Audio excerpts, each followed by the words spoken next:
Okay, welcome everyone to another episode of the Money Mentor podcast with Wilson here. Thanks, mate, for joining us. Who are you on the sunny coast? It's sweating a bit up there, mate. Yeah, it's a hot day. I think it's been pretty hot, really, right across the eastern seaboard. Been some hot days down in Melbourne. I think Sydney's been a bit stormy, and of course Queensland, beautiful one day, beautiful the next. And it's been pretty hot, which you usually get in February up here, but not a lot of rain so far, which is the other. Is it a hot market, mate? Yeah, it's a hot market, and we're well and truly into things, are we not? This is the end of the second week of February, so we really know what's happening now in our market. And of course, got a big week next week. We've got that Reserve Bank decision on interest rates, which we will report in our next episode. Now that comes up next Monday. I think they're meeting on a Monday. It's a little strange, but and of course, plenty of pumping for an interest rate cut from media and commentators, etc. But I still think it's a bit of a mixed decision. But who knows what the Reserve Bank's going to do, and if we do get an interest rate cut, it will be welcomed by many, and especially those with mortgages. And it will be just another little bit of a refueling of our housing markets, I think, because property will become more affordable. It'll help confidence. But we don't want to get too far ahead of ourselves because I still think it's a bit of a mixed decision coming up. But we'll wait and see. But we're going to have a lot to chat about next week when we go through that decision and all the bits and pieces that the Reserve Bank will discuss in relation to the way they go. But having said all that, we might as well get stuck into this week's show, number 114 of our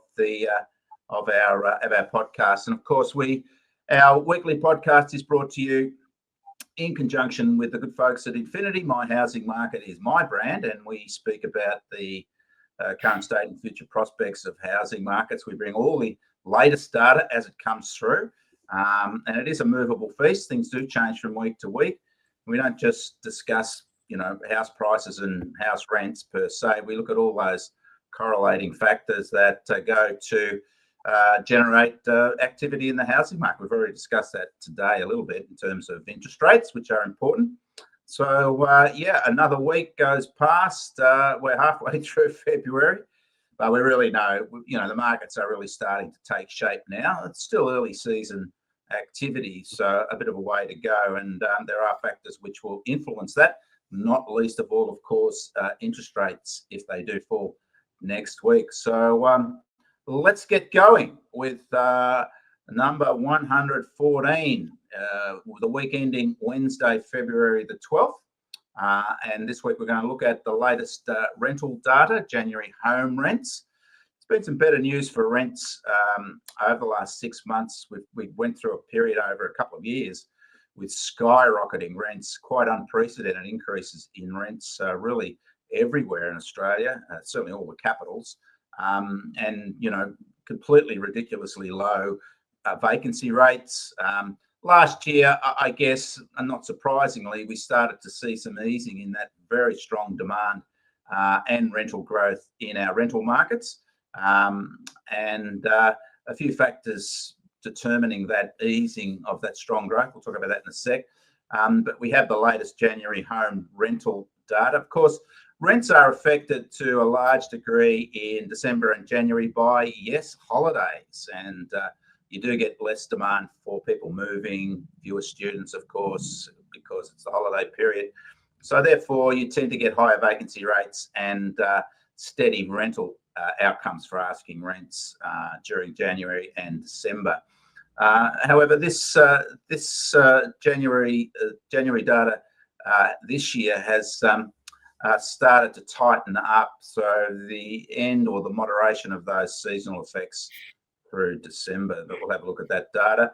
We've also got a new series from the ABS. The ABS for many years ran a monthly home loan data set, which we did use, which is a very good correlating measure of what's happening in the housing market. Of course, what are people borrowing at what levels is a reflection of what's happening in housing markets. But they stopped that. Last September was the last monthly series for the ABS home loan data set. switched over now to a quarterly data set, various reasons. One, of course, is costs, and the other is that there was some real fluctuations in the data that was coming through. And I think that, there was some concern that it was a volatile data set, that monthly set. So they've switched over to quarterly data set. We'll have a look at the first set of that, the December quarter from last year. And it is hot off the press, was only released an hour or so ago. So we'll have a look at that. It's better to have the monthly data because it gives us a more real-time type of an insight. But nonetheless, the thing that's good about the home loan data is it shows us what's happening with the various buyer types: owner-occupiers, investors, and first home buyers. So we can see how activity is in those buyer subsets of the housing markets. And as usual, we'll look at the latest weekly auction results. Now, this is the second, real weekend of auction results, the second week in February, where we can get a feel, a substantial feel for what's happening in the market through auction results. So we'll have a look at that.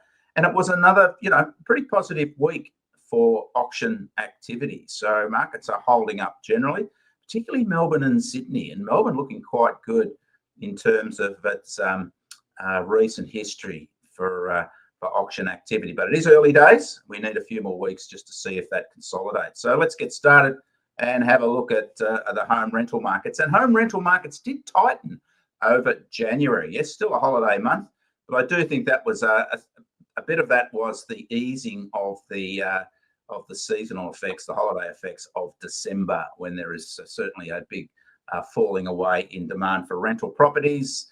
And now we're starting to see that pick up again. And of course, there are students coming back into the market, and they're a key driver of demand for rental properties, particularly units. So on the rise into the new year, rental markets, they generally tightened. Capital city rental markets, these are asking rents that we track. They tightened over January. Most capitals reporting higher rents and lower vacancy rates for both houses and units. So a general pickup. But as I mentioned before, there has been a flattening in rental growth and an increasing in vacancy rates over the last 6 months. Probably not surprisingly, given how high rents were and how steeply they did increase. It starts to put affordability barriers on prospective tenants. They just can't afford to keep paying more and more and more. And we've also had the government step in and reduce the number of international students. They've actually cut the number of international students coming into Australia now. And of course, that has had an impact on demand for rental properties, particularly unit rental properties. So no surprise, we have had an easing over the past year maybe, but markets are now working within the seasonal aspect. So we did have a tightening over January compared to December. So as I said, the big picture is that it has improved for tenants over recent months with easing rental growth and higher vacancy rates, but overall still rental markets remain clearly in favour of landlords, particularly for houses, and there's still solid competition amongst tenants for available properties out there in the marketplace. So let's have a look at the data. So asking rents for January, most capitals reported higher rents over the month. The one exception was Melbourne, where rents that have actually been increasing quite reasonably recently, they fell away by 0.4%. Brisbane and Adelaide rental growth was flat. Perth was again the big mover of the major capitals, with rents up 1.7% over the month. When we look at the yearly results, we're not seeing the sort of the consistent double figure increase in annual rents that we've been seeing for a year or so, because, as I said, we've now moderated that increase because of those affordability barriers. But nonetheless, still some strong results there. Brisbane house rents up 6.6% over the past year. Perth up 5.8%. Sydney up 3.2%. Those smaller markets are Darwin. That's a volatile market because it has smaller numbers coming through, and there's a significant seasonal aspect, the wet and the dry in Darwin, which tends to have high one month and lower the next month. But when we look at the vacancy rates, instead of all moving upwards as we've seen for the last month or two, we're starting to see a shift now in a differentiation in changes to vacancy rates. Sydney was steady at 2%, Melbourne up slightly to 2%.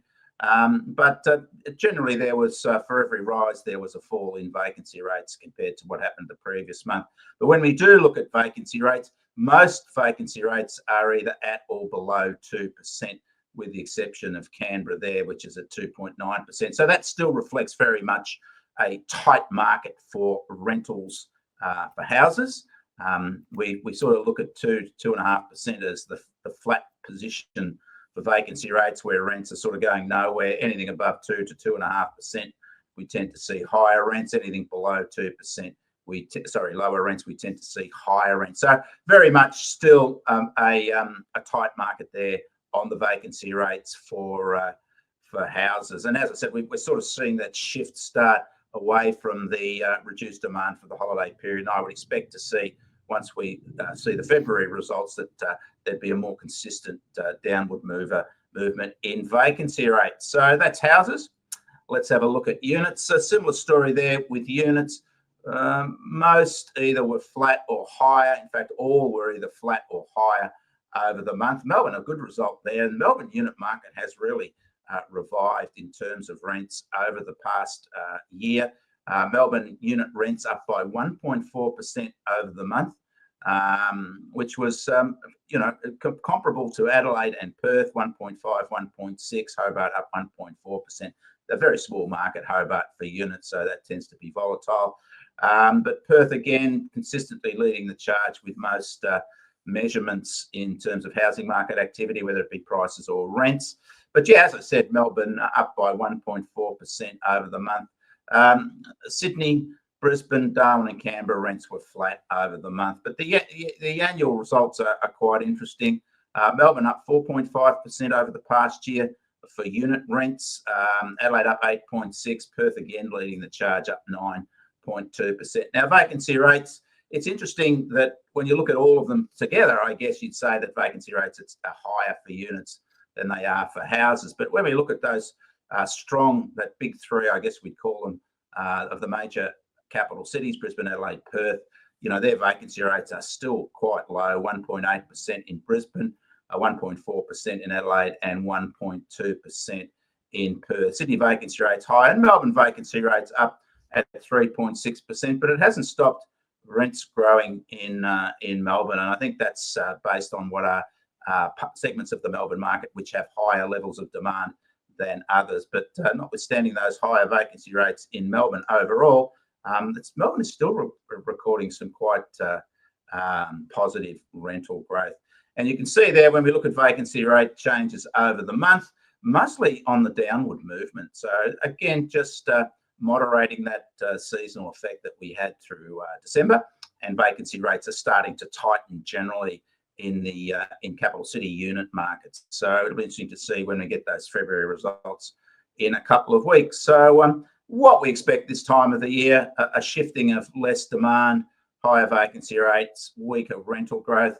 But once we start moving into February and March, when we do pick up a lot of that new demand from students coming in, particularly international students, even though those numbers have declined, according to federal government, new policies from the federal government, it'll still have pressure in a market that still is substantially undersupplied, as we know, and as we discuss those building approval numbers, which still haven't created the sort of revival you'd need to put downward pressure on the supply side in terms of rental growth. And of course, a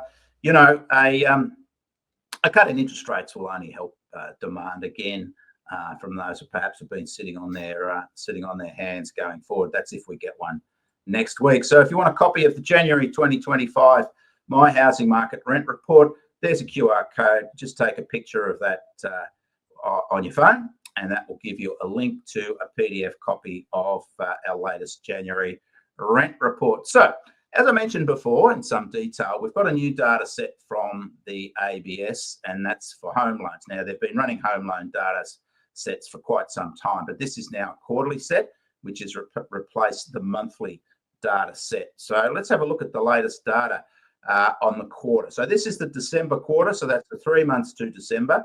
and we're going to be comparing it to the 3 months to September.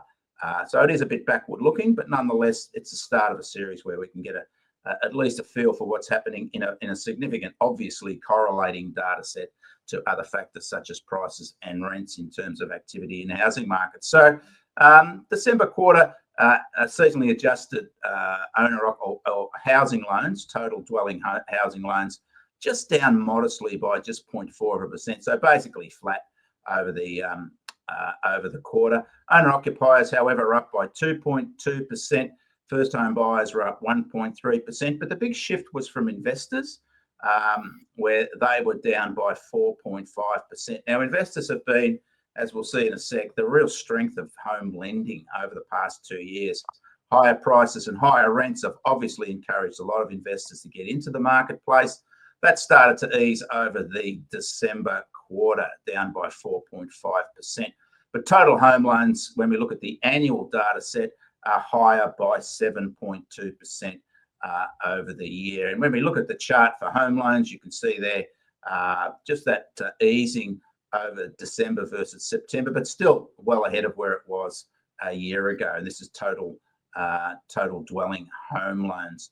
Now, looking at the breakdowns here for buyer types, you can see there the investors in the black, that's been the shift downwards. Still growth there, trending upwards for owner occupiers, and first home buyers quite steady there. So it has been a shift downwards in investors after a strong period of growth for home lending. And when we look at the background to that, as I said, owner occupiers down by 2.2%, investors down 4.5%, first home buyers up by 1.3% over the month. But the annual figures, I think, are quite revealing that owner occupiers are up by 4%. So that's the number of loans approved. This is new loans, not new property loans, but loans for brand new loans, not refinanced loans, right? So up by 4% for owner occupiers. Investors, and they've been charging along for, as I said, the last couple of years, still up by 13.2% investor activity over 2024 compared to 2023.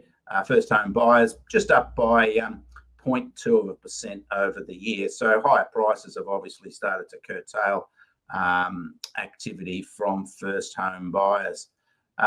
When we look at the breakdown in terms of numbers, Victoria is the top for home loans over the December quarter, well and truly the top there, followed by New South Wales, Queensland and Western Australia. So I guess in a sense that Victorian housing market, although, has been an underperformer, the Melbourne housing market's been an underperformer compared to the other capitals, it's actually still recording a lot of home lending, big numbers there for home lending in Victoria. So again, as we've discussed regarding that Melbourne market, it's more about the upper end of the Melbourne market that's been keeping it relatively subdued, but certainly plenty of home lending happening there in the Victorian housing market. And when we look at the growth in home loans over the past year on a state-by-state basis, Queensland, again, probably not surprisingly how strong that Queensland market's been, has led all the states in terms of growth, the major states in terms of growth in home lending, up by 8.1% over the year. Isn't it interesting that that Western Australia home lending is down? This is the number of loans and not the value. So they're down by 1.1%. So even though that Perth housing market's still charging along, whether it be rents or prices, the actual number of loans has started to taper off, which shows you just how strong growth in home lending has been over the past couple of years in that reviving Perth housing market. Similarly, New South Wales just up by 0.8%, but certainly some good positive results there for annual growth in home loans for Victoria and Queensland leading the charge. And as I said, no surprise, not just given the strength of the Brisbane housing market, but also most of Queensland's eastern seaboard has had some very strong results. The major capitals all the way from Cairns down to the Gold Coast is recording very strong growth in house prices, and that's reflected obviously in or helping to push that annual increase in home lending in Queensland to the leading performer of all the states.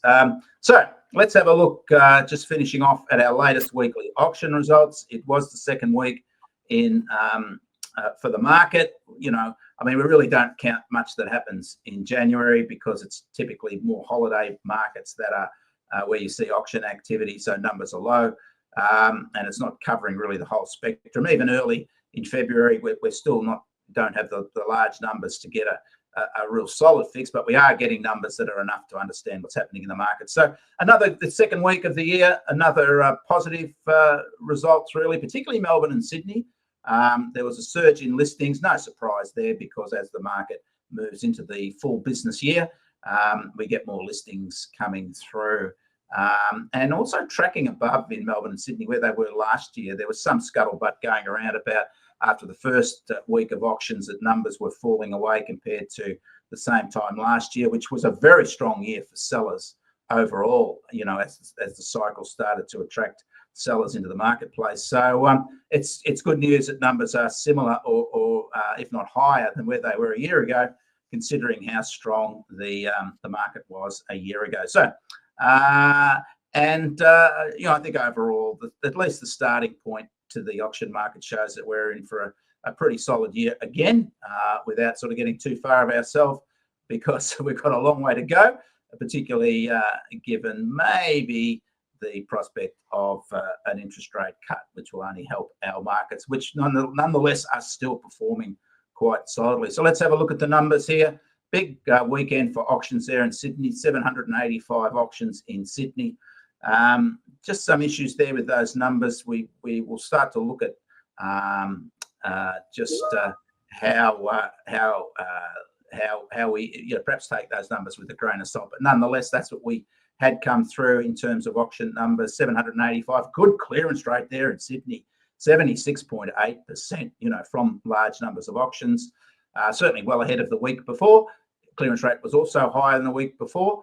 Auction numbers higher than the year before, same week, and the clearance rate just a little bit below. I think that's a very good result for that Sydney market to start the year, second week of February. Similarly, Melbourne, you know, significant more auctions as we would expect in the second week of the year. 640 auctions. Still another good clearance rate. Melbourne's actually starting the year well ahead of where it finished the year in terms of clearance rate. So some good early prospects there for confidence returning to the Melbourne market. We'll see going forward. 70.8% clearance rate. As I said, that's a very positive result, and a little bit down on the week before, but of course we had nearly 200 more listings coming through. And auction numbers in Melbourne again ahead of where they were a year ago, and not too far away the clearance rate. So I think Melbourne and Sydney have produced some very good results there. Early days in the weekend auction, in the weekly auction markets. Brisbane, big weekend in auctions for Brisbane again, 177 auctions, well up on the previous week and well up on the same week last year. Clearance rates down a little bit, but with Brisbane, as we say every week, we take those with a grain of salt. Brisbane has a different auction culture compared to the other auction markets, capital city auction markets, and that was, you know, really a very unusual results we had a year ago in Brisbane, where we were seeing 70 to 80% clearance rates, which we'd never really seen before in the Brisbane market. Adelaide and Canberra, also good results there. Auction numbers in Adelaide were down from the previous week, very similar clearance rate, higher auctions compared to the same week last year, and a lower clearance rate. In Canberra, you know, hovering around that 60% result in Canberra, with higher auction numbers, and again higher for auction numbers and for the clearance rate compared to a year ago. It is early days. We wait for the next couple of weekends or next couple of weeks to see if this can consolidate. But I'd suggest, given it's only 2 weeks, it's not a bad start, particularly for Melbourne and Sydney, and maybe even for Canberra going forward. And when we look at the monthly results there, you can see Sydney just about where it was a year ago in terms of clearance rates. So it's certainly started off the year so far better than where it finished, and certainly higher than where it was, you know, back to mid last year. Same story with Melbourne. Melbourne actually tracking higher so far this month compared to a year ago. Positive signs there for the Melbourne market, and again, well ahead of where it finished last year. Let's wait the next couple of weeks to see if that holds up. The Brisbane lower was a massive market, as we remember, a year ago in Brisbane. And we were seeing, very atypically high clearance rates in Brisbane, a little bit lower and around about where it was at the end of last year in Brisbane. But we know prices are still growing quite strongly for both houses and units in that Brisbane market. Similar story there with Adelaide, up a little bit on where it finished last year and similar to where it was a year ago at the same time. And maybe some early signs there that Canberra might be starting to pick up its game, but we won't call that one too early. If you're looking for the latest auction results, you can get them at my LinkedIn page, Doc Andrew Wilson at LinkedIn. Every Saturday night at 6 o'clock, you get the capital city snapshots. And then you can get the full national report Sundays around about 9 o'clock in the mornings, which gives you the regional breakdowns for Sydney and Melbourne, as well as the top 10 sales in each of the capital cities under the hammer over the week. So look forward to that one. So if you're looking for the latest copy of the latest National Weekly Auction Market Report, there is a QR code, and that will give you a PDF, a link to a PDF copy of the latest national report. So that's all our info for this week. But as usual, we'll finish off giving a plug for the My Housing Market Infinity Suburb Data app. It's all about collecting data for every suburb in Australia on a real-time basis. Of course, only suburbs that have data. So these are for asking prices and asking rents. If you want access to that fantastic app, there is a QR code or click the link there. But you must go through our friends at Infinity because it is password protected, and they will tell you how to access what a great little app that one is if you're looking to understand what's happening on a suburb basis in real time in all Australia's housing market. So here's a screenshot of that app. You can filter for price or rent. You can filter for the capital city region or the outside capital city region. We're looking at New South Wales, Sydney region. We're looking at Blacktown as a suburb. You can filter for house unit or townhouse and the number of beds. And when you click through, that gives you not just the median asking price, it also gives you the high and the low. So you know the sort of the outliers for what the market's asking at the moment in that suburb. And it also tells you the number of properties that are for sale. So we're looking at 14 properties. So it's a great little app, and it gives you exactly the same information for the rental market. And there we have the median rent, the low rent and the high rent, and just 2 houses, 5-bedroom houses for rent in Blacktown. So a great tool set for those wanting to take a scientific approach to what's happening in housing markets on a suburb by suburb basis, or just want to know what's happening with their house in their suburb Australia-wide. Now we also have an add-on to our app, which is designed for investors. So this allows you with those same filter scenarios to determine. This shows you the top 10 suburbs for yields. So this is return on investment based on the current rent and based on the current asking prices. So that gives you the top 10 suburbs for yields. It also gives you the vacancy rate for those suburbs, current vacancy rate, also the number of properties for sale and the number of properties for rent on each of those suburbs. And if you click on the link there, which each of the suburbs, that'll actually bring you a map. So it tells you exactly where these suburbs are if you click on the link. So isn't that fantastic? Just set up for investors. And as I said, access that through our good friends at Infinity, who will tell you how to get hold of that. Next week, we have our interest rate decision, drum roll. That will be really interesting. The whole world will be watching that. Well, at least Australia will be watching that one. We have the latest December quarter wages data to come out. So that will be interesting. We've seen wages just starting to ease off, which is probably good news for the Reserve Bank in terms of its concern over inflation. So we'll see how that's tracking over the December quarter, whether it's picked up after a fall over the September quarter. And as usual, the latest weekly auction results. Will our markets continue to hold up for what has been a pretty positive start to the year so far in our weekly auction market? So if you want a copy of this week's report, there again is another QR code. You can scan that with your camera and your phone, and it will give you a link to the report in all its glory for this week. So that's all for me, and I can hardly wait till next week to see what we're going to talk about. And you should all be breathless thinking, well, what is going to happen with interest rates? Will they be right? Yeah, well, it's I don't want to put a dampener on this, but if you went back exactly 12 months ago, they're all saying the same things. That we were going to get a cut, and everybody was saying it. And I think the market said it was 100%. That we were going to get an interest rate cut last year. Guess what? Yeah. They never moved. They never moved all year. They never moved. It's so true. Hey, it was middle of the year, then it was end of the year, and then it just didn't happen. And then they were talking higher interest rates at one stage, and we were saying, look, the data was starting to move the wrong way. But the data's certainly better now. But there's still factors that would be concerning the Reserve Bank. Let me be very clear there. So at the end of the day, it's a judgment call.